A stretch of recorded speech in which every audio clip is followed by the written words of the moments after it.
Bem-vindos ao Bitcoin Talks e porque a vida não é só dramas, hoje estamos no novo estúdio, nova temporada e ainda com um convidado, o Rui Queiroz, para inaugurarmos aqui em grande esta temporada que promete. Este é a inauguração do novo estúdio, isto é um bocadinho fake, é uma manipulação minha porque o Rui já gravou aqui antes, só que eu decidi que os episódios dele não contam e portanto este é o primeiro episódio que estamos a inaugurar o novo estúdio, portanto parabéns Rui por estar. Olha, obrigado por me convidares para este primeiro episódio neste estúdio e como isto é teu, é o primeiro episódio, ficas feliz assim. Eu fiz o mesmo do que aquelas blockchains, estás a ver? Que de repente voltámos atrás no tempo e estás afinal... Estás a falar de Ethereum, estás a falar de algumas, não é? Praticamente todas, menos a rainha Bitcoin. É um bocado por aí. É um bocado. Olha, mas... Sim. O Rui já gravou aqui alguns episódios porque antecipou e esteve a lançar agora que eu tive o Bitcoin Talks, esteve parado.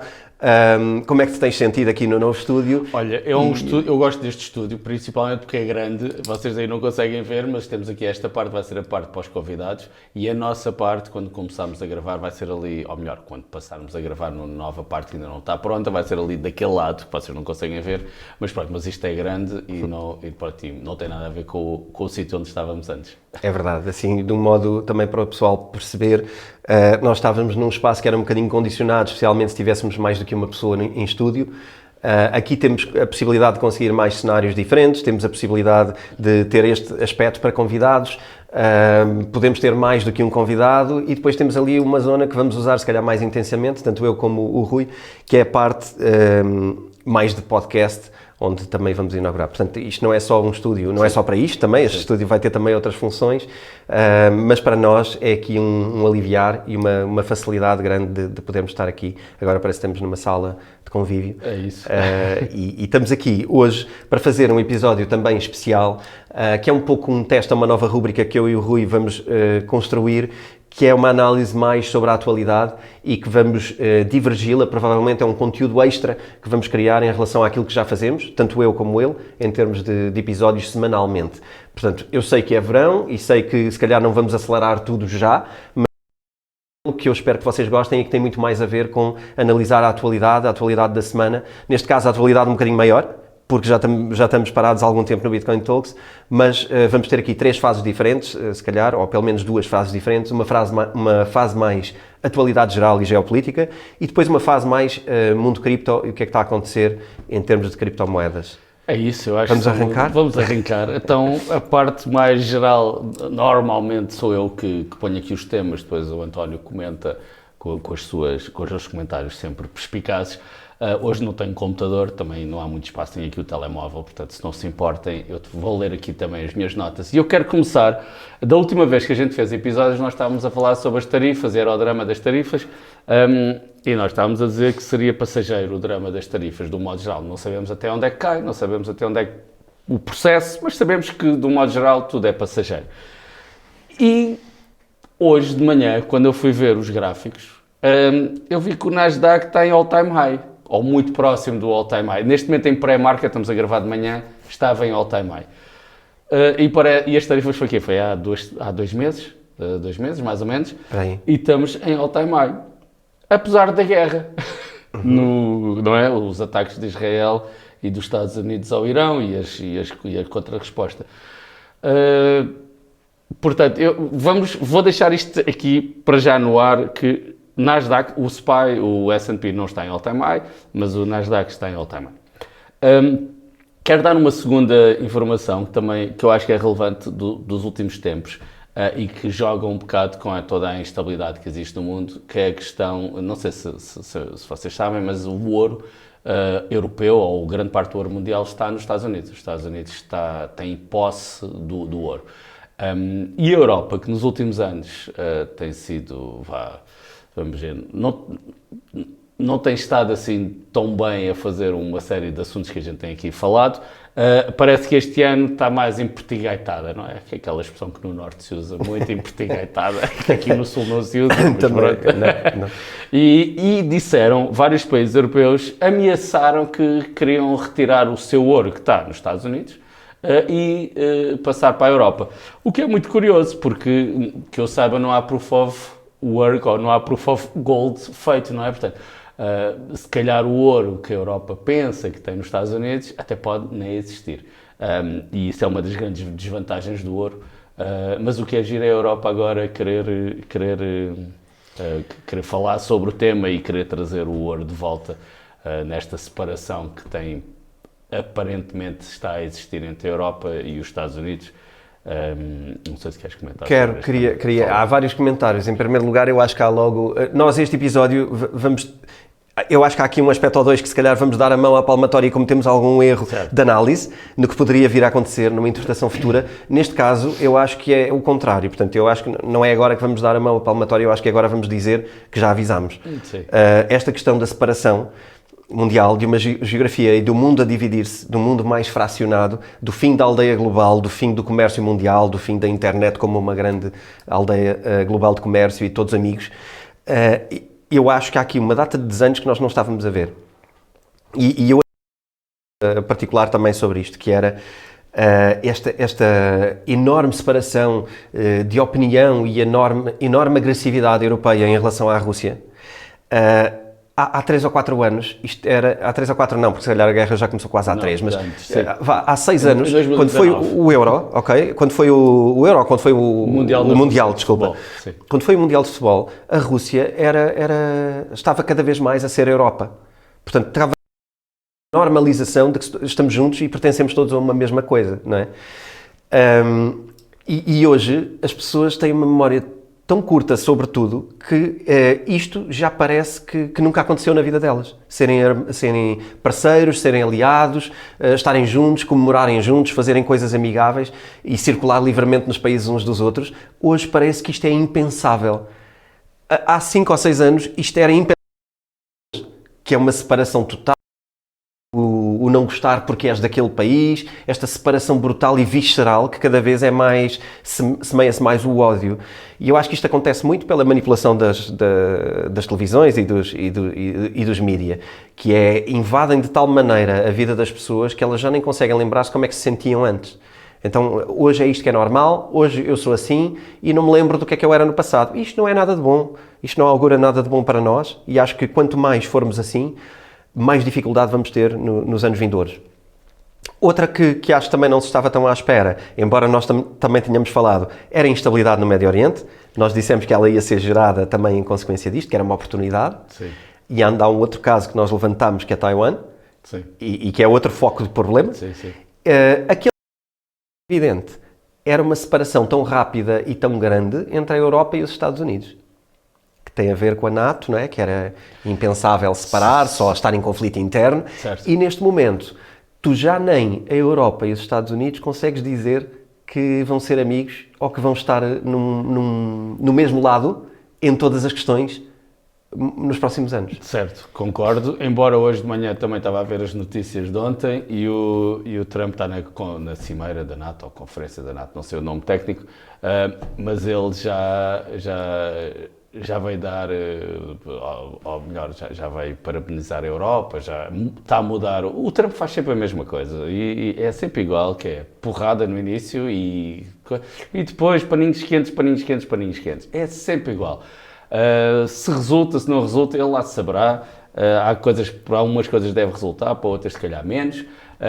Mas ele funciona sempre mais ou menos da mesma forma. E em relação ao Trump, há uma coisa que sempre dissemos aqui, que falámos, não é? Que o Trump não tinha começado nenhuma guerra e neste momento não começou a guerra no Irão, não é? Mas foi lá ajudar, sem ser provocado, vamos dizer assim. Depois há um grande argumentário se toda a retórica do Irão, desde que os ayatollahs estão lá, é provocação ou não, o querer matar os israelitas, os povos judeus, Israel na realidade, a morte à América, se isto é só... O que é que isto é? Não vamos entrar por aí, que não vale a pena, mas o que é facto é que eles lançaram as bombas. Mas depois de lançarem as bombas, logo passado pouco tempo, o que é que aconteceu? Eles lançaram as bombas, o Irão respondeu, fez aquela resposta, vamos dizer, pífia, não é? E combinada com o Qatar, etc, etc. E o que é giro agora sobre a comunicação social é que eu estava a seguir, estava no carro e de vez em quando estava no trânsito, ok, vou ver como é que está o mercado. E de repente o mercado estava a descer, não é? Por causa que os Estados Unidos tinham bombardeado o Irão, começa a subir. E eu, está a subir, o que é que aconteceu? Vou ao Twitter, quando parei o carro, para a autoridade, parei o carro, e por acaso parei o carro, e é verdade que vou ver o que é que se está a passar. E no Twitter, o Irão atacou, mas é um ataque irrelevante para a coisa. Bombas, mas eles até disseram, 7 ou 8, não sei quantas foram, mas eles até disseram mas basicamente os Estados Unidos mandaram bombas assim e eles mandaram bombas assim, pronto. Okay. E nenhuma acertou, pronto. E o mercado começou logo a subir, a disparar. E eu, pronto, esta foi a resposta, vou à televisão. Quando cheguei a casa, vou ver o que é que a televisão diz, é o caos. Na televisão irão a responder, a guerra vai começar, era o caos. E eu, calma, então... Eu não estou a dizer que o Twitter é uma coisa boa para a informação, mas é preciso saber ler algumas coisas. E o que eu li foi o mercado. O mercado viu, ou seja, os mercados estão a falar de Nasdaq, da Bitcoin, etc. Começaram a disparar para cima. Uma guerra, no curto prazo, não vai fazer o mercado disparar para cima. No longo prazo, provavelmente vai. No curto prazo, não vai. Portanto, o mercado disse-me, isto está nos finalmente. O Twitter, a malta que eu dou algum valor no Twitter, secunda essa tese. E eu vou à televisão e é um mundo completamente diferente. É o caos, é a morte, é a destruição, é o fim do mundo, vai começar a guerra, a seguir é bombas nucleares para cima uns dos outros. Sim. E é o medo. E curiosamente, ontem, agora relacionando uma coisa, ontem estava a ver vi um documentário no Netflix que era sobre, eu não me lembro disto, que era um cruzeiro que ficou sem eletricidade, sem nada, e as pessoas ficaram à deriva, 4 mil pessoas à deriva no Golfo do México, ou no Golfo das Américas, como o Trump gosta de chamar, acho que mudou o nome, não interessa, no Golfo do México. E depois era a parte da CNN, que foram os que foram lá, e como é que eles decidiram, portanto, adressar aquilo, que tinha a ver com, eles estavam com audiências más, isto foi em 2013, então puseram a carne toda no assador, de manhã, tarde e noite, e a pivô da CNN estava a explicar o que é que estavam a fazer. Estavam a buscar psicólogos, todas as pessoas que podiam encontrar para estar 24 horas por dia a falar sobre aquilo. Ou seja, o objetivo é, porque eles estavam a perder views, pessoas a verem. Sim. Portanto, o objetivo da televisão é terem pessoas a ver. Como é que eles conseguem ter pessoas a ver? Ou, claro, se Portugal ganhar o Mundial de Futebol, ou uma coisa assim grandiosa, conseguem ter pessoas a ver. Mas se não, é só com coisas más, não é? É o medo. O medo é que vai fazer. Portanto, quando se diz que, ou quando se diz, as redes sociais são más porque fazem isto e aquilo, são, obviamente, fazem isto e aquilo, sem dúvida, mas a televisão não é diferente, em muitos aspectos. E mesmo na veracidade da informação que é dada, também deixa muito a desejar. E é complicado porque as pessoas, deixa-me só terminar esta parte, que eu acho que há muita gente que consegue distinguir, que na cabeça delas distingue, as redes sociais têm esta parte de uma série de notícias falsas, não é? E é verdade, e tem, constantemente, mas a televisão não, e os órgãos de comunicação social não, quando na realidade também têm. E só para terminar o meu ponto, que me apareceu, não fui confirmar a veracidade, portanto posso estar a dizer uma coisa errada, mas puseram uma data de screenshots no fim de semana do Público, acho que era do Público, em que dizia que as FP 25 de Abril, que era um grupo que aconteceu a seguir ao 25 de Abril, conotado com a extrema radical, meteram a extrema-direita. Era a notícia, era a extrema-direita, o FP 25 de Abril, não sei o que, da extrema-direita. Pronto, ou seja, pode ter sido o erro lá do estagiário, podem ter tirado logo a seguir, o que é facto é que também acontece nos órgãos de comunicação social. E eu acho que à medida que cada vez mais as pessoas se apercebem disso, de que, aqui é a informação falsa, mas aqui também há, e muita, Sim. O mundo torna-se caótico. E esse é que é o problema. É que não há um barómetro, ou não há um porto seguro. Porque na televisão também não há esse porto seguro. Não há, e acho que ainda é mais grave, porque eu acho que qualquer pessoa hoje em dia percebe que a televisão tem inclinações políticas muito fortes. Não é? Tu hoje, quando eu era mais pequeno, tu não vias jornalistas a opinar literalmente sobre perguntas que não são perguntas a fingir, que na verdade permitem-lhes lançar uma opinião e colocar as coisas de um ponto de vista que é o ângulo, que ele chama o ângulo. O ângulo chama-se mentir, o ângulo chama-se manipulação. Mas hoje no jornalismo a palavra ângulo parece uma coisa esteticamente bonita e que tu deves ter um ângulo. Eu acho que para dar informação tu não podes ter um ângulo. Tu perguntas, depois podes ir analisar e fazer outro tipo de programa. Informação não pode ter ângulo. Porque se tiver ângulo está manipulada. E hoje tu tens jornalistas a discutir com políticos. Que é giro. Ainda hoje vi uns cortes de umas coisas de um jornalista a discutir com um político no programa dele. Portanto, ele convida o político e discute com ele. Pá, é uma vergonha. É uma vergonha a comunicação neste aspecto. Não me interessa quem tem razão. Seja lá quem for. Não me interessa nem qual é o político, nem qual é a política que cada um defende. Interessa é o que é que cada um está lá a fazer, isto é claro ou não para o espectador. Se eles tiverem etiquetas em cima, jornalista, tens uma responsabilidade, que é fazer jornalismo. Jornalismo tem que ser isento, tem que fazer isto, tem que fazer aquilo, e se calhar não devia opinar, pelo menos num programa que não parece de opinião, não é? O problema é que isto hoje está tudo baralhado, depois demoniza-se, como tu dizes, as redes sociais, porque também manipulam e porque também têm opinião política.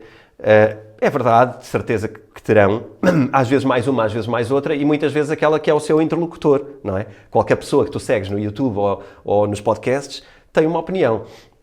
Pode usá-la, pode não usá-la, pode tentar ser muito evidente, pode tentar não ir pela política, nós tentamos o máximo que isso não seja um assunto, mas a verdade é que sempre que segues alguém isso é uma questão. No Twitter tu tens uma vantagem, é que o Twitter é o que tu quiseres dele, não é? Quando tu dizes o Twitter é bom e é mau, é isso mesmo. Depende do que é que tu fazes dele, como é que usas, quem é que segues, tudo isso.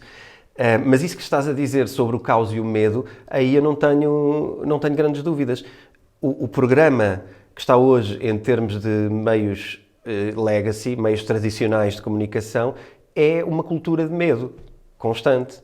Cultura de medo, de emergência, de está a acontecer, estas frases do está a acontecer, as coisas graves, não é? Que tu tens de estar logo em cima da informação, quando na verdade, se tu desligares a televisão e tiveres 10 anos sem ver televisão, não se passa nada.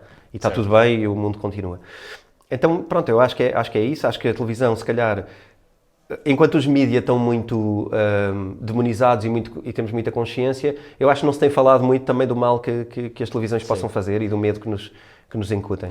E eles, é um problema de audiências, eles precisam de dinheiro para pagar aos seus trabalhadores e sem dinheiro e sem olhos a verem, eles não ganham dinheiro.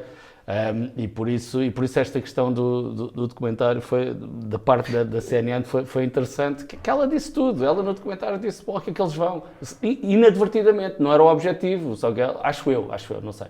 Ela disse, fizemos isto porque precisávamos de eyeballs, em inglês, precisávamos de pessoas a verem. Pronto. Sim. Agora, em relação aqui e tu disseste uma coisa muito interessante, que é daqui a 10 anos nada mudou. E eu escrevi aqui em relação à questão do Irão, só para contextualizar, porque quem é que começou é uma pergunta que não interessa a ninguém, porque aquela malta, quando eu digo aquela malta, não estou a ser pejorativo de nada, não é? Mas ali andam em guerras há muitos anos. Há 5.000, talvez. Havia guerras entre os egípcios e quem vivia ali. Havia, se calhar, as tribos anteriores à gente saber a história também já andavam. Enfim, há guerras ali há muitos anos. O que muda é a tecnologia e o que muda é a atenção. Quem começou isto é pouco relevante, acho eu, porque agora podemos dizer, porque foi Israel que agora mandou os mísseis. Está bem, mas há um ano passado o Irão também tinha mandado os mísseis. Mas antes Israel tinha feito espionagem. Mas antes eu não sei o que tinha feito... Sobre o tema específico e sobre investimentos, o meu take é, eu vejo 3 cenários possíveis em relação a este tema. E eu escrevi isto antes do ataque dos Estados Unidos, ok? Antes dos Estados Unidos mandarem as bombas e depois, que ontem era cessar-fogo, depois deixou de haver cessar-fogo e neste momento nem sei como é que está. Cenário 1. É uma guerra como todas as outras que nós vimos desde que nascemos. O que é uma guerra como todas as outras? É uma guerra que começa e acaba e no final os mercados estão em cima porque há dinheiro para ser ganho, há comércio, enfim, claro que há muita gente que morre e é um drama, obviamente, e ainda bem que as guerras para nós não acontecem aqui e é um drama para as pessoas que acontecem onde acontece. Mas na realidade, do ponto de vista do investimento, é isto, ok? Há a guerra do... Eu fui ver a evolução, por exemplo, em 91 da guerra do Iraque. A bolsa desceu no início e depois subiu, em 91. Pronto, foi só o único ano que eu fui ver, que era para ver o que é que tinha acontecido na altura quando o Iraque atacou o Kuwait, a bolsa desceu, depois subiu, quando os aliados atacaram desceu e depois subiu. Pronto. Cenário 2, uma guerra mundial. Uma guerra mundial que é aquilo que nós temos falado de vez em quando, que é, ok, agora há lá a Segunda Guerra Mundial e a Primeira Guerra Mundial, em que há vários países que se unem contra os outros e começam a atacar todos os outros. O que é que vai acontecer? Vai ser extraordinariamente chato. Eu não quero que isso aconteça, nem ninguém. Eu não quero que aconteça sequer o número 1, obviamente. Sim. Mas pronto. Mas uma guerra mundial, o que vai fazer, vai ser mais difícil, ok? O investimento vai ser mais difícil. E aí eu não vejo um ângulo óbvio de investimento. O que vai acontecer provavelmente é que cada um vai ter que se virar por si, no sentido em que vai ter que arranjar formas de negócio. De passar, sei lá, recursos de um país para o outro, exportação. Vai haver toda uma nova panóplia. Por isso é que quando há guerras, há sempre muitas oportunidades, há sempre muita gente que fica muito rico, porque consegue ver oportunidades e depois tem a sorte, acho eu, acho que é a sorte, nunca passei por isso, mas a sorte de que os outros que também viram a mesma oportunidade ou não têm armas, ou essa pessoa matou os outros primeiro, porque depois vai haver concorrência. Enfim, é um cenário que os investimentos passam a ser pouco relevantes. A não ser talvez Bitcoin, não sei. Mas tudo o que é bolsa, etc., é pouco relevante durante este período. Depois, lá mais para a frente, passado 20 anos, ela acabar, talvez, ainda tínhamos acesso aos nossos... Até acontece também as bolsas suspenderem e fecharem em crises mais... Sim, podem suspender, enfim, mas mas não é só a bolsa, o nosso dia-a-dia vai mudar, vamos estar na fila para ter comida, enfim, vai uma guerra mundial daquele estilo, porque pode haver uma derivação que é uma guerra mundial, como temos agora esta guerra, que vão mísseis de um lado para o outro e não há tropas no terreno. E isso passa a ser um bocadinho diferente. Pode ser mundial na mesma, mas mísseis. E os mísseis tem que pensar melhor sobre isso, mas eu diria que tem um impacto muito menor. Ou seja, porque vão os mísseis da Rússia, vamos supor, do Irão para Atenas, para a Grécia. Depois vão os do Kosovo, que vamos supor que o Kosovo é contra nós, depois a gente não sabe quem é contra quem, não é? Mas vão mísseis que também não vão querer, por exemplo, o Irão não quis destruir os petroleiros e não fechou o Estreito de Hormuz, o que os prejudicava também. Portanto, isto está tudo tão interligado que as guerras, enfim, eu não acredito muito numa guerra mundial de nenhuma das formas. Talvez mísseis assim a voarem, talvez. Mas não uma coisa de agora morremos todos. E a terceira é o agora morremos todos, que é o holocausto nuclear, que eu não acredito, só estava a dar o terceiro passo. E aí é um bocado irrelevante. O holocausto nuclear é o quê? Agora toda a gente manda as suas bombas nucleares de uns para os outros. Que eu dou uma probabilidade muito baixinha disto acontecer, tipo 0.0000. Acho que o que está a acontecer é, ok, eles estão a contar espingardas neste momento. Ok, nós temos estes mísseis que te fizeram este dano. Ok, o que é que tu tens? Eu tenho estes mísseis que fazem este dano. Queres mesmo andar na guerra comigo? E o Irão, pelos vistos, disse, se calhar não quero andar à guerra com vocês. Agora a cena seguinte é com a Rússia, não é? Mas isto é tudo sobre aquela suspeita do programa nuclear, não é? Do programa nuclear. Esteja perto ou não, que por acaso é uma conversa que funcionou com o Iraque, não é? E que depois veio-se a concluir mais tarde, mas já ninguém quis saber. Mas o argumento serviu para ir lá afastar o líder da altura. Agora usa-se o mesmo argumento, mas este argumento é engraçado. Eu, por acaso, fui ver historicamente, porque vi uma informação, depois quis validá-la historicamente se era verdade.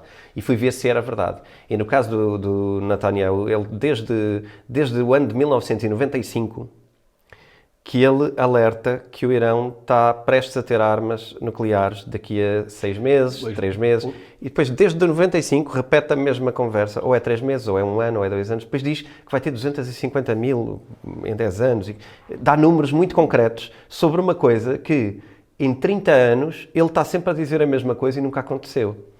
É engraçado. Sim. Não estou aqui a dizer que é verdade ou não é, porque eu não sei se tem ou não tem. Portanto... Não faço ideia nenhuma. Mas esta ameaça repetida desde há 30 anos também deveria trazer alguma consciência sobre É verdade, mas eles também, o Irão também está desde o tempo desde que o Ayatollah Khomeini foi para lá, que o objetivo era destruir Israel também. Tudo bem, mas uma coisa, o objetivo de ser uma coisa é uma coisa, outra coisa é estarmos a usar um argumento que é falso, não é? É um argumento falso. E depois o curioso nisto tudo, não é curioso, mas eu por acaso não sei o que é que os especialistas da televisão têm falado, mas eu deparei-me porque eu fui pensar o papel da Rússia nisto. Não é? A Rússia é tradicional aliado do Irão, é assim que nos é vendido. Mas eles são aliados, mas eles, e agora vou-te dar um número, tu gostas muito de números, 15% da população de Israel é de origem russa ou ucraniana ou fala russo. 1,3 a 1,5 milhões de pessoas. Portanto, a Rússia nunca vai estar do lado do Irão contra Israel. Também não pode estar claramente do lado de Israel. Portanto, porquê? Porque Israel é aliado dos Estados Unidos. Portanto, o papel da Rússia, não é? Que estão sempre o medo, não é? Que a Rússia e o Irão vão se unir para Israel parece-me complicado. E além disso, há muitos judeus nas cúpulas do poder na Rússia, ok? E é muito complicado. E a Rússia também, tal como os Estados Unidos, tem vou dizer uma palavra que espero que ninguém me leve a mal, porque não é bem esta a palavra que eu queria dizer, mas vou dizer um carinho especial por Israel, mas carinho não é a melhor palavra, mas eles viram o que é que aconteceu na Segunda Guerra Mundial, ambos, não é? Quer os Estados Unidos, quer a Rússia, chegaram lá aos campos de concentração e muitos judeus também foram, quer para os Estados Unidos, quer para a Rússia, já havia judeus na Rússia antes, portanto, carinho não é a melhor palavra para isto e peço desculpa pela palavra, não sei dizer a melhor palavra, mas houve uma compreensão no pós-guerra de que era um povo que tinha sofrido, não é? Exatamente. E Israel, e depois o Estado de Israel é criado a seguir, etc. E teve o acordo de todas as potências europeias, e Estados Unidos e a Rússia. Portanto, há muita gente. Portanto, o papel da Rússia aqui eu acho que não é tão de fim do mundo como parece que é dito normalmente pela malta que fala sobre isto, porque eles têm esta percentagem enorme. Porque provavelmente existem várias guerras, não é? Por trás, guerras económicas, guerras do petróleo, guerras específicas, e há coisas onde se calhar a Rússia e o Irão estão aliadas, mas se calhar há coisas onde não é? Claro. Quando se fala de querer acabar com um povo, provavelmente não estão unidos, por exemplo. Claro. E eu não sabia o número que tu disseste, que é um número interessante. Eu não sabia. Mas se calhar nesse momento tira-se uma conclusão que não faz muito sentido que eles queiram fazer isso. Por outro lado, há a guerra do petróleo, há o controle do petróleo e aí pode fazer sentido. Por outro lado, havia o tempo da Guerra Fria e o Irão claramente era inimigo dos Estados Unidos, então somos amigos, não é? Quem for inimigo do meu inimigo, meu amigo é. Sim, e depois há a Arménia ali, que a Arménia para quem... Pronto, a Arménia é um país que passa um bocado ao lado aqui para a nossa realidade portuguesa. Para mim não passa porque eu tenho um amigo que é arménio, que veio para cá em 95, e fui à Arménia. E a Arménia é um povo cristão que está ali num enclave entre a Turquia, que é muçulmana, o Azerbaijão, que é muçulmano, depois tem a Rússia, tem a Geórgia e a Rússia por cima, que também são cristãos, e a Rússia sempre ajudou a Arménia. A Geórgia não é amiga da Rússia, há ali uma diferença. E depois tem o Irão, o Iraque, e depois, o Irão também não, como é muçulmano, também não vai gostar muito da Arménia, mas a Rússia apoia. É tudo muito complicado. Os arménios até dizem que a Terceira Guerra Mundial, quando começar, vai ser por causa da Arménia. Eu sempre achei isto um bocado basófia, não é? Ou seja, no sentido é por nossa causa, mas de facto, quando a gente analisa tudo, é muito complicado ali a posição da Arménia naquele sítio. Pronto. E, portanto, não é claro que o fim do mundo venha com a Rússia a apoiar o Irão e agora o Irão começar a atacar toda a gente ali à volta. Porque depois a Arábia Saudita está a defender Israel dos mísseis do Irão. O próprio Qatar defendeu dos mísseis do Irão. Portanto, estes mísseis foram combinados de serem enviados para aquela base. O próprio Qatar que disse ok, mas depois disse disse ok, há o rumor que disse ok, mas depois disse que é inadmissível sermos atacados e mandou os mísseis abaixo. Eu, sinceramente, acho que o desenlace disto, neste momento, não é. Ou seja, vai terminar. Acho que o grande objetivo do Ocidente é tirar o regime dos ayatollahs. Acho que é o grande objetivo da Arábia Saudita, é tirar o regime dos ayatollahs, porque não nos esquecemos que eles são xiitas, o Irão é xiita, e a Arábia Saudita é sunita, ou wahhabista, que é uma versão do sunismo deles. E é um dos grandes inimigos. No Iémen eles andam à luta. A Arábia Saudita com o Irão andam à luta no Iémen. E voltando aqui, fazendo uma ponte entre o que tu estás a dizer... Não, terminaste? Sim. Sim, força. Mas ia só fazer uma ponte entre o que estás a elencar agora e a forma como começaste, que tem a ver com...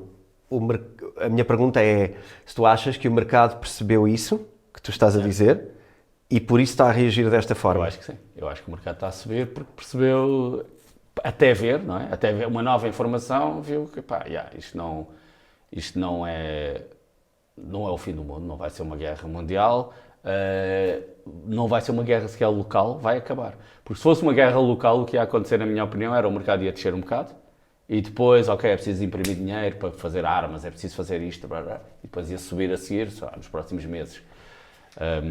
Porque estamos em all-time high no Nasdaq, apesar de ser o fim do mundo das tarifas, apesar da guerra, Irão... Porquê? E isto é uma parte importante que eu ainda não disse. E porquê é que estamos... Uma parte muito importante. Existe liquidez no mundo. Existe muito dinheiro parado no mundo. Eles estão a imprimir dinheiro. Eles, os bancos centrais, de todas as formas de criar liquidez, ok? Não é só imprimir dinheiro, há várias formas. Existe muita liquidez. A China está com um problema brutal na sua macroeconomia. E está a imprimir liquidez no mercado para não deixar aquilo ir abaixo. O ouro está a subir porque a China está a comprar muito, não é só a China, mas a China está a comprar muito ouro com esse dinheiro. E também tem muito a ver com a corrida para baixo das moedas, agora como forma, não é? Isto parece que se descobriu agora a política monetária. Certo. E de repente, conforme um baixa o valor por causa da sua política monetária, o outro concorre. Sim. Ou seja, isto já não é como antigamente, os países estão cada um a fazer a sua coisa. Não, estão todos a fazer. Agora está tudo misturado. E deixa-me só dizer mais uma coisa. A gente fala muito do crash de 29, não é? Em que o mercado bolsista desceu 80 e tal por cento, 90%. Mas se nós formos ver...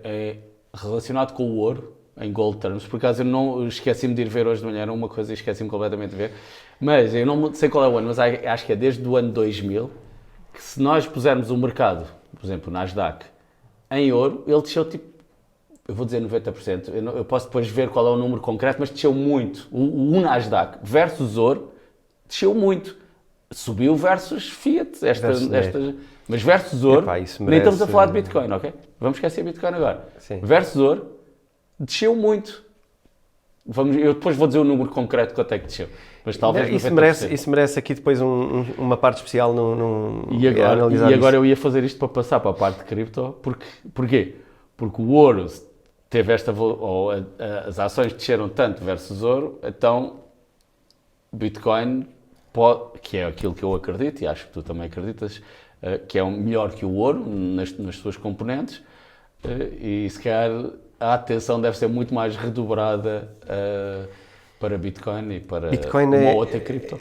Bitcoin é aquela coisa que parece que nunca está caro o suficiente para tu não quereres comprar, não é? É aquele ativo que, não, pelo que é, mas também pelo que os outros não são, não é? Tudo cai, tudo desce. Eu acho que depois há algumas coisas no dia-a-dia que podemos questionar se são ou não bons valores para ter. Nomeadamente, e tu tens uma opinião um bocadinho diferente da minha, que é o imobiliário. O imobiliário, que de facto tem a parte da utilidade, não é? Sim. Tem uma parte de utilidade que lhe traz um valor e um peso muito grande para a vida. Mas em termos de reserva de valor, não dá para acharmos que Bitcoin está cara. Assim que olhamos para o resto, o que tu dizes é muito giro e eu acho que temos que pegar nisso e analisar os outros índices todos, face a Bitcoin e o ouro. Eu fiz uma análise dessas e até já fiz num webinar que fizemos há tempos atrás, que é tudo que são ativos financeiros versus Bitcoin, mas não fiz o S&P 500, por exemplo, versus Bitcoin, e Bitcoin bate por muito o S&P 500, mas o Nasdaq não sabia. O que é que eu acho que faz sentido é vermos aqui o que é que aconteceu a Bitcoin. Eu tenho aqui algumas coisas, então, se vamos lá entrar aqui no mercado de cripto. Bitcoin, depois de ter a questão de começar ali aquele início de conflito, que é quando os Estados Unidos também decidem entrar e bombardear o Irão, houve uma queda de Bitcoin naquela altura que chegou a cerca de $83 mil. mas houve um rebound rapidíssimo para os 106 mil logo quando se falou do ceasefire, quando se falou do... Não, mas agora nestes dias. Não, Sim. desceu para aí a 99, o que é que foi? 98. Antes desceu a 83, eu Mas tinha isso aqui esse antes, número, foi um bocado antes. Foi um bocado antes, yeah. Sim, e depois Foi na agora... altura das tarifas, isso foi na altura das Sim, tarifas. agora baixou a 98. 98, para Sim, aí, sim. baixou a 98 na segunda-feira e depois reclamou os 106 mil outra vez. Ou seja, aquilo que percebemos dos mercados, também que tu estás a falar sobre os mercados dos acontecimentos, está a acontecer também em Bitcoin, que é, pode uma notícia levar abaixo momentaneamente, mas rapidamente as coisas retomam o rumo que Mas têm. se tu olhares para a cotação de Bitcoin e se houver uma oscilação rápida para cima e para baixo, tu sabes que alguma coisa aconteceu no mundo.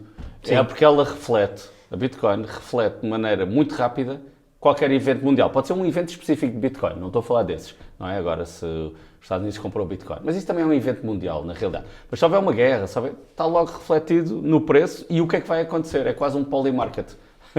O que é um bocadinho ao contrário da ideia de que Bitcoin está ao lado, não é? Estamos a ver aqui uma transformação. Mas para já.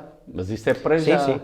Eu acho que a transformação vai ser feita, não sei quando, mas para já é isso. Porque ainda há muitos hedge funds, há muita malta que ainda está investida. A partir do momento em que há cada vez mais Bitcoin estiver em mãos de empresas que não vendem, em fundos soberanos, etc., eu acho que isso vai se esfumar um bocadinho. Mas para já é isso. Para já o que se diz é isso, e isto é análise de notícias, ok? Esta parte do podcast, já agora faço um tutorial deste episódio, esta parte estamos a analisar notícias da atualidade, não são opiniões minhas ou do Rui, são coisas que eu retiro das notícias e trago para aqui. Esta é do Cointelegraph, para quem quiser saber. E há aqui uma parte gira, que tu, em off, falámos isto ontem, que é como é que os miners estão a ser impactados ou não com o conflito no Middle East, no Médio Oriente. E há aqui uma parte que eu acho que podemos falar um bocadinho sobre isto, se tiveres um comentário para fazer, mas há uma parte em que os miners, para todos os efeitos, dependem da energia. E a energia tem fontes de energia diferentes em várias partes do mundo. Portanto, países que tenham fontes de energia muito poderosas e que as vejam afetadas ou que o jogo energético no mundo possa mudar, pode afetar também o mining a nível mundial, certo? Queres falar sobre o mining? Tu tinhas aí duas ou três coisas que comentaste comigo ontem. Eu já não me lembro o que comentei contigo ontem, mas sobre o mining, onde a energia estiver mais barata, a energia mais barata vai ser a renovável. O problema da renovável é todos os problemas da renovável que tem, ou nuclear. Portanto, a única coisa é que eu acho que hoje deve haver poucas... Quer dizer, no Médio Oriente podem estar a fazer ainda sobre petróleo, porque para eles o petróleo é barato.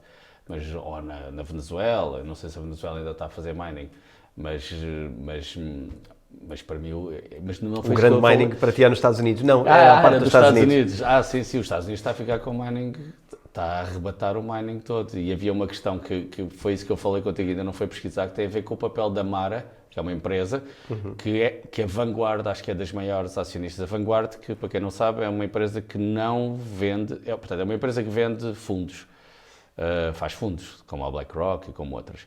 Mas eles não vendem o ETF de Bitcoin aos seus clientes, vedaram. Portanto, eles são, ou eram, ou pelo menos aparentam ser, contra Bitcoin. Mas depois são os principais acionistas desta Mara. E depois eu vi uma teoria sobre, eu agora não consigo explicar a teoria, mas tinha a ver com eles estarem, com o processo deles com a Mara e o que a Mara estava a fazer. E era para apelar a quem tivesse mineradores para não fazer nos pools da Mara, nem nos americanos, mas em específico nos da Mara. Pronto, isto é muito por cima, eu posso ver mais a fundo a questão. Mas é engraçado ver que quando a gente começou nesta coisa de cripto, o grande local de mineração era a China. A Rússia também, eu ia me enganar e dizer a Rússia também é um sítio de mineração, mas nunca foi tão grande. A China era brutal e hoje foi um shift total para os Estados Unidos. Portanto, os Estados Unidos estão com uma atitude muito pró-cripto.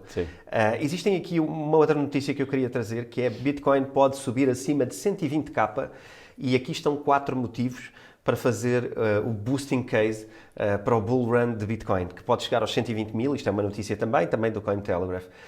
Então os motivos são, e podemos andar um bocadinho à volta disto, uma das partes tem a ver com a resiliência do preço, e tu falaste um bocado disto, que é pode ir para aqui ou para ali consoante a notícia, mas cada vez mais Bitcoin ao preço que estiver, isso foi o que eu disse há pouco, esteja a que preço estiver, parece sempre um bom ativo para comprar.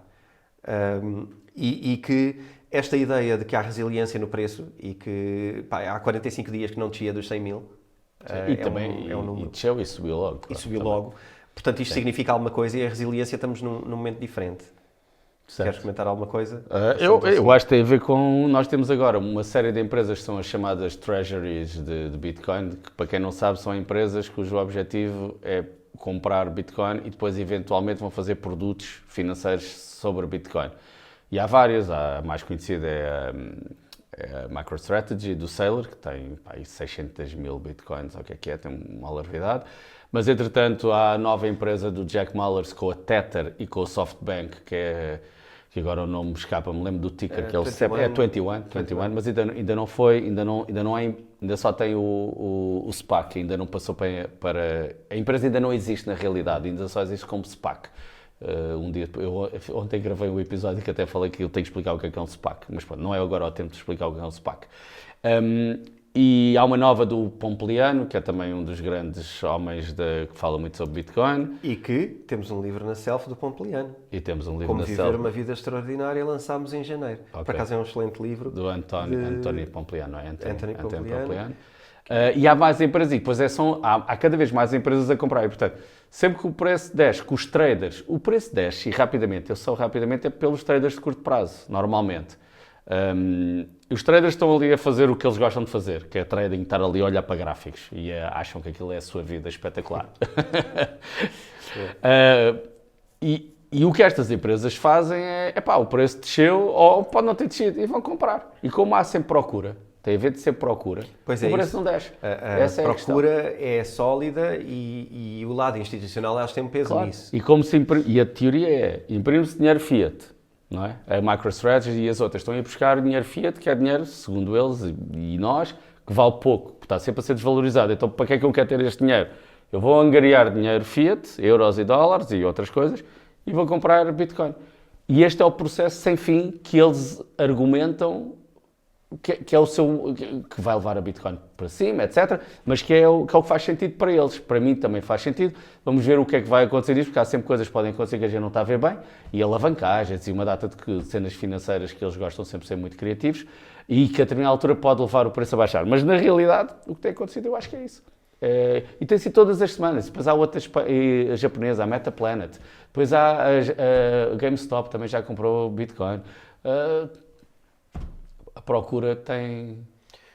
Motivo número 2 para a subida do preço do Bitcoin tem a ver com a Reserva Federal rever, eventualmente, e considerar cuts nas taxas de juros, claro. Que será sempre um estímulo ao investimento, e isso tem sido mais falado. Claro que a guerrinha não, é mais do lado do Trump que isto acontece, do lado do Powell isto não acontece. Mas a possibilidade de baixar as taxas de juros é cada vez maior. Sim, ele já disse ontem o Powell disse que... Mais dia, menos dia. Sim, ele disse que a maior parte dos membros do Conselho no final do ano já decidiram que para a segunda parte do ano vão descer e pode até descer antes. Há ali portanto, sim, é uma fatalidade. Outro indicador, o terceiro indicador é os preços do petróleo estarem inesperadamente baixos. E aqui tu se calhar acompanhas mais do que eu a atualidade, e o que faz um alívio à partida à inflação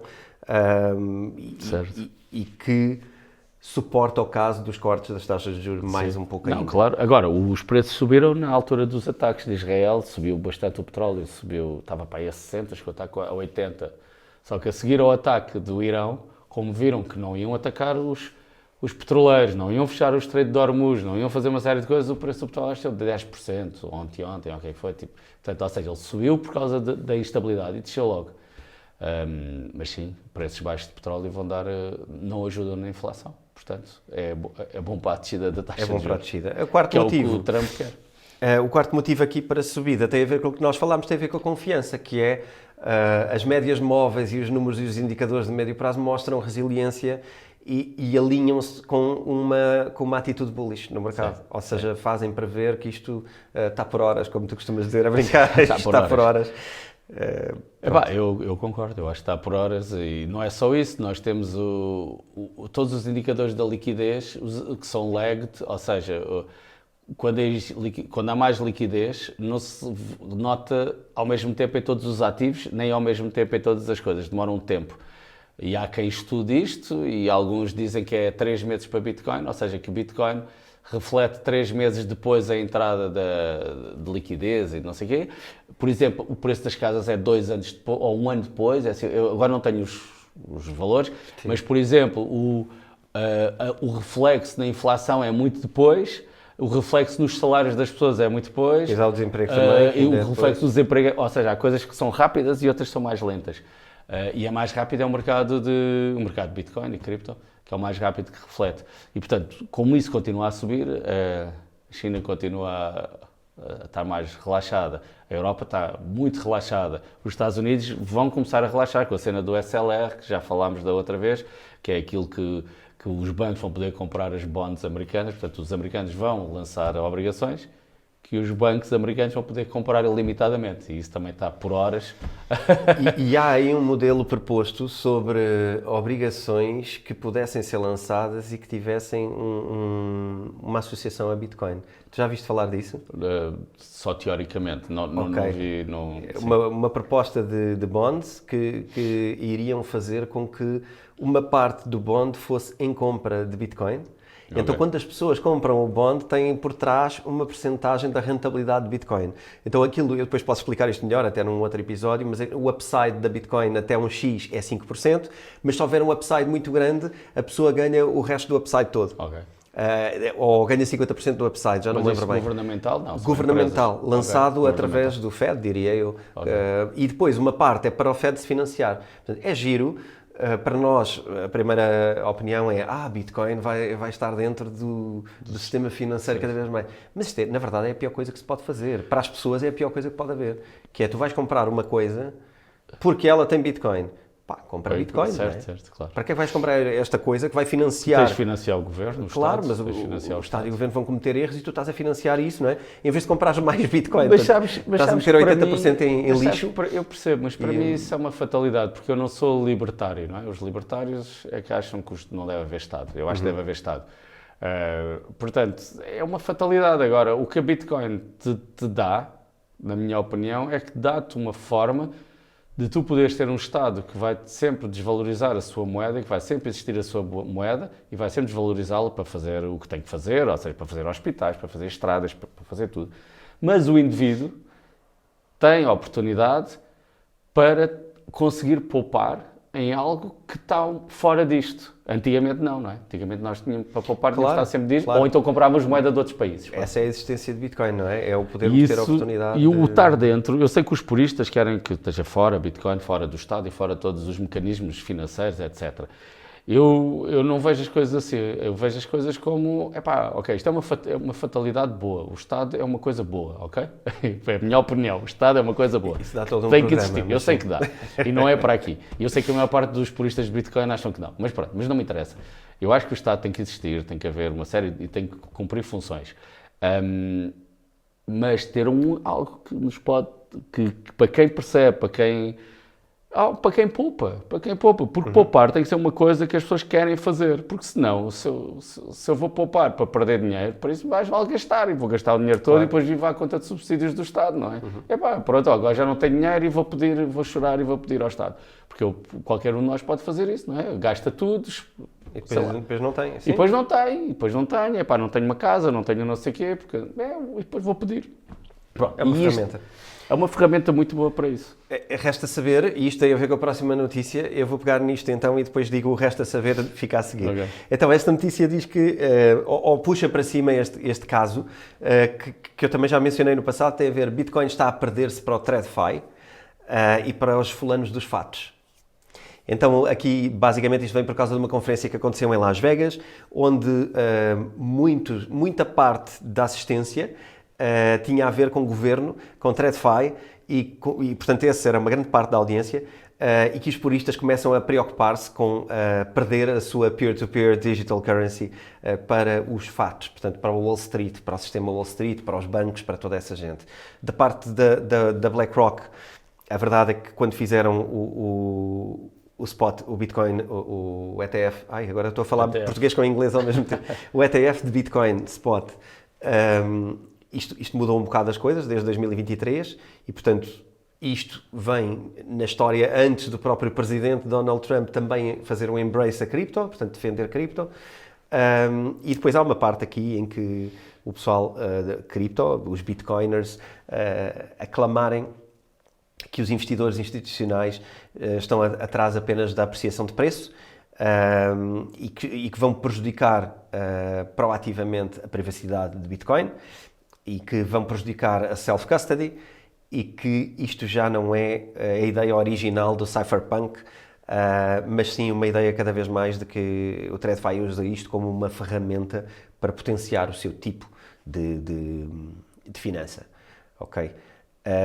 Depois, do lado, também tens outros fulanos que defendem o outro lado, que é isto é necessário, a audação institucional traz escala, credibilidade, infraestrutura e maturidade para Bitcoin, também melhora a liquidez, reduz a volatilidade e leva à clarificação. Portanto, introduz o risco. Esta parte mantém-se aqui, que é introduz o risco da parte da custódia e pode haver mais censura e pode haver uma mudança ideológica na coisa. Certo, agora lembro-me a questão da Mara e do que há bocado estava a falar da Vanguard, tem exatamente a ver com isso, tem a ver com se eles tiverem a maior parte dos miners, se eles tiverem a maior parte dos nodes, eles podem mudar as regras e depois há um fork, e depois há uma Bitcoin que é aceite com esta regra e que é a nova regra e que depois perde-se muito do que tinha antes, porque depois os Estados começam a ter poder sobre a coisa, mas há um fork, a outra vai continuar com a malta que continua na outra. E todas as dificuldades que esta tiver são as mesmas dificuldades que tinha em 2013. E se estas forem as regras certas, epá, a malta vai para esta regra. Não sei o futuro. Mas a malta são os nodes, não é? Quem vota são os nodes. Quem vota são os nodes. O que eu estou a dizer é, malta, à medida que tu percebes, nós percebemos, ok, mas isto tem valor porque continua com as regras originais e são estas que interessam, a malta, as pessoas nós, vamos comprar esta Bitcoin, vamos estar neste ecossistema. Depois do fork, sim. Okay. Não vai ser um processo, depois vamos ver como é que seria o fork, mas esse era o risco. Essa é a chamada, muitas vezes aconteceu esta conversa quando eu comecei a dar as primeiras palestras lá para o ano de 2018, que era, mas quem se apoderar da mineração vai se apoderar disso. Primeiro, há várias formas de apoderar da mineração. A forma como normalmente se fala é haver um ataque de alguém meio escondido, um governo, ou a CIA, ou a NSA, vai tomar conta de Bitcoin. Isto era o que o pessoal pensava até agora. Agora pode ser muito mais um tomar conta oficial, lento, patente, à mostra para toda a gente e que queremos o bem do mundo. Não é? E portanto, mankind. Exatamente, pelo bem da humanidade, Bitcoin deve ser isto e vão para aí. Tanto uma como outra vão gerar uma Bitcoin 2.0. Certo. Que é a de quem quer a ideologia original. Depois resta saber o que é que ela vale. Certo, mas se tu tiveres um fork, tu vais ter as duas. Vais ter as duas, mas com valores diferentes, tal como a Bitcoin Cash. Se tiveres em self-custody, se estiveres noutro sítio, não, podes não ter. O exchange pode decidir, enfim, pode haver outras coisas. Se estiveres no Etor da vida ou no Revolut ou qualquer coisa, eles podem dizer, meu amigo, isto é para nós. Pois. E tu ficas com isto, whatever. Se tiveres um ETF, não vais ter nada. ETF, enfim, depois depende das regras como eles queiram implementar a coisa e eles podem ficar com tudo. Eu acho que provavelmente vai haver ali, enfim, não sei, isso é muito para a frente, acho que não estamos próximos disso e há concorrência. E há países que não vão deixar, e há empresas que não vão deixar que isso aconteça. E se cada um de nós correr um node em casa, estamos a ajudar a que isso não aconteça. Se cada um de nós comprar uma Bitax pequenina, estamos a ajudar um bocadinho. Enfim, portanto, eu acho que isso está ainda muito longe. Mas é um perigo, sim. Mas é um perigo que eu vejo com uma porcentagem baixa de acontecer. Dessa forma, assim. Sim. Eu acho que, enfim, isto é um processo muito longo e se calhar não conseguimos trazer todo o valor sobre isto. Mas eu acho que isto está a acontecer e acho que isto... Quem desejou também a entrada dos ETFs spot e toda esta coisa para valorizar preço, não estava a ver na altura este filme. Portanto, isto é um bocado andaram a querer que isto fosse institucionalizado e agora que foi, afinal acham que já não é assim tão bom. A verdade é que andavam atrás do preço e, portanto, quem anda atrás do preço tem a consequência do preço. Não é? É claro que os fatos e os bancos vão começar a vender Bitcoin aos clientes em breve. Nos Estados Unidos já se trabalha para essas normas. Mas isso pode não ser mau. A questão é como é que vai ser. A questão isso é um cenário, mas pode não ser, esse cenário pode não ser assim. Pode ser outro cenário. Eu acho que há um lado mau, objetivamente mau, que se acontecer será sempre mau, que é proibir a custódia. Claro.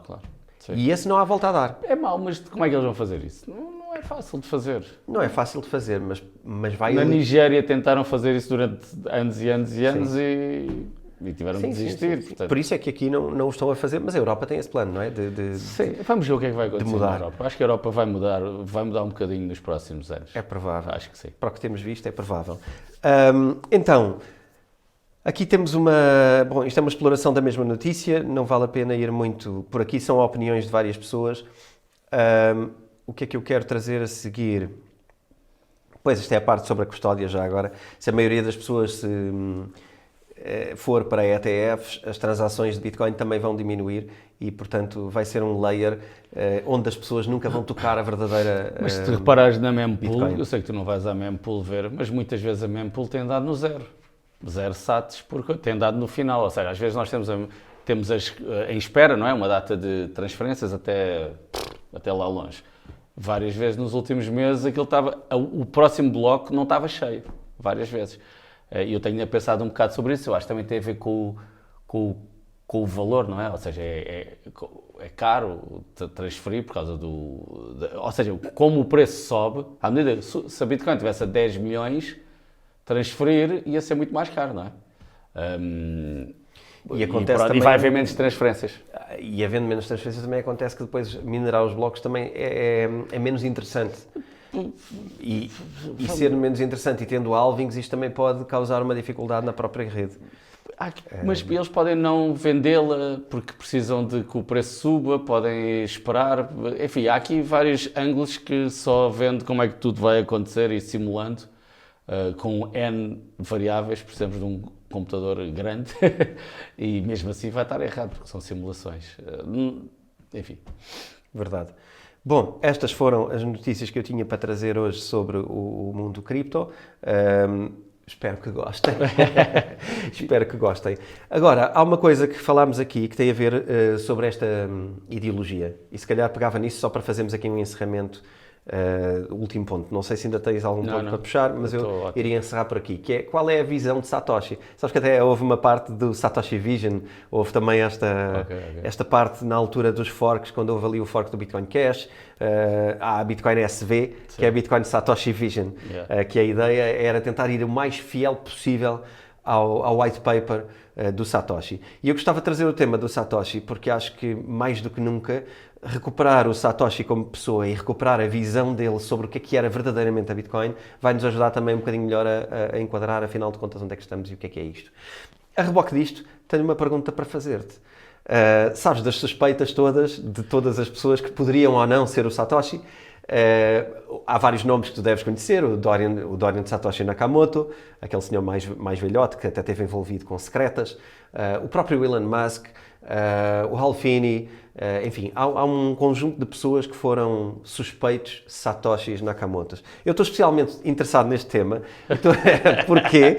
Eu vou-te dizer porquê e vou sacar aqui de uma da manga. Que eu já vi. Que o Rui já viu e já percebeu para onde é que eu estou a ir, que a Self vai lançar um livro agora no mês de julho que se chama O Misterioso Senhor Nakamoto. E isto é uma investigação de 15 anos atrás de quem é o Satoshi Nakamoto, feita por um jornalista best-seller, um jornalista conceituado nos Estados Unidos, que também já escreveu outros livros antes, mas não sobre Bitcoin. É um género de reportagem atrás de quem é o verdadeiro Nakamoto. Isto é o nosso mock-up do livro que vai sair em julho e que hoje vai ficar disponível na loja online da Self. Portanto, quem estiver interessado em desvendar, pode ir por aqui. O que é que tu tens a dizer sobre este...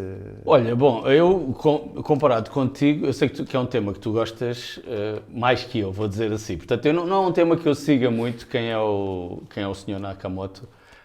De vez em quando há um documentário, há uma coisa e eu vejo. O último foi do Netflix, que eles falavam, um rapaz que era o Peter Todd, ou o que era, já nem me lembro do nome dele, Peter Todd, acho eu. Mas eles também não chegaram a nenhuma conclusão. Não é um tema que me interessa assim muito. Acho que é giro os e-mails que são trocados. Às vezes ler o que é que foram trocados, ou seja, as comunicações, essa parte acho que é gira e aparecem coisas giras e com os objetivos e se calhar essa Bitcoin SV com a visão dele, etc. Mas ultimamente, deixa-me só, vou ser muito rápido, há um nome que cada vez mais me tem feito assim um bocadinho de sentido. Eu sei que toda a gente vai gozar comigo agora, mas tem feito porque é uma pessoa que tem conhecimentos, Trabalhou na área de banca, é contra a banca, ou não na banca, mas em dinheiro, é contra o dinheiro, criou uma empresa que é a PayPal, portanto, para ser contra o dinheiro, ou para mudar a banca.